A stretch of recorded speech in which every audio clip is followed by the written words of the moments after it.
इस बीच खबर आ रही पाकिस्तान पर दबाव बनाएगी बाइडेन हुकूमत। आज जो बाइडेन हलफ लेने वाले हैं और इस बीच खबर आ रही कि पाकिस्तान पर दबाव बाइडेन हुकूमत की तरफ से बनाया जाएगा।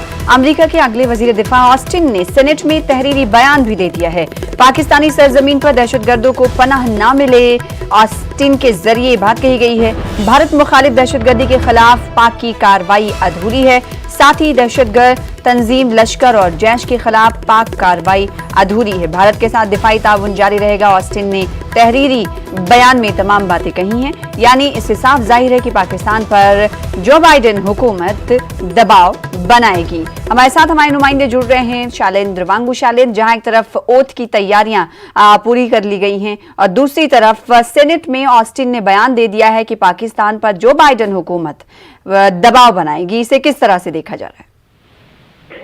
देखिए, सबसे अहम बात यह है कि अमेरिका की जो पॉलिसी है वो किस दिशा में जाएगी, ये नई सरकार तय करती है। हालांकि पाकिस्तान को लेकर हमने लगातार देखा है कि आतंकवाद को लेकर 9/11 के बाद से अमेरिका का रुख क्या रहा है, और ट्रंप सरकार ने भी बार बार ये कहा है कि पाकिस्तान पर दबाव बनाना चाहिए आतंकवाद को लेकर।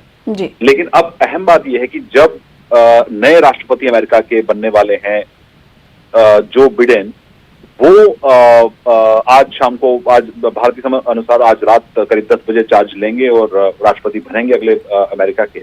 और वहीं कमला हैरिस भी उपराष्ट्रपति बनेंगी, अमेरिका की पहली महिला उपराष्ट्रपति बनेंगी।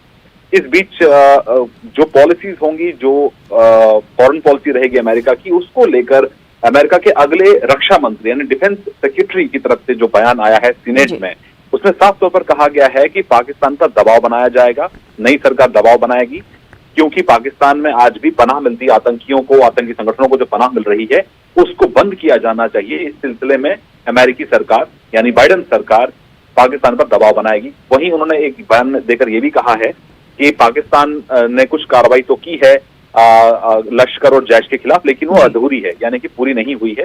पाकिस्तान पर इस बात का भी दबाव बनाया जाएगा कि वो जैश और लश्कर जैसे संगठन जो कि भारत में आतंकी गतिविधियों का अंजाम देते हैं, उनके खिलाफ ठोस कार्रवाई करें। वहीं भारत के लिए एक पॉजिटिव रवैया अपनाएगी बाइडेन सरकार, क्योंकि इस बयान में यह भी कहा गया, डिफेंस सेक्रेटरी खुद जो अगले रक्षा मंत्री हैं अमेरिका के, उनका यह कहना है कि भारत के साथ जो भारत मेजर डिफेंस पार्टनर है वो सहयोग जारी रहेगा, डिफेंस रिलेशनशिप को मजबूत किया जाएगा। और वहीं साथ ही साथ क्वाड यानी ऑस्ट्रेलिया, जापान, अमेरिका और इंडिया, ये 4 देश मिलकर जिस तरह से सहयोग बढ़ा रहे हैं, खासतौर से चीन को ध्यान में रखते हुए, उसको लेकर भी मजबूत किया जाएगा क्वाड को। ये भी बयान रहा है रक्षा मंत्री का। तो चीन और पाकिस्तान दोनों को लेके अमेरिका की अगली सरकार की रुख क्या होगा, पॉलिसी क्या होगी, इससे ये साफ हो जाता है। बिल्कुल, इस पर निगाहें टिकी हुई हैं। बेहद शुक्रिया अदा करना चाहेंगे शैलेंद्र वांगू हमारे साथ जुड़ने के लिए।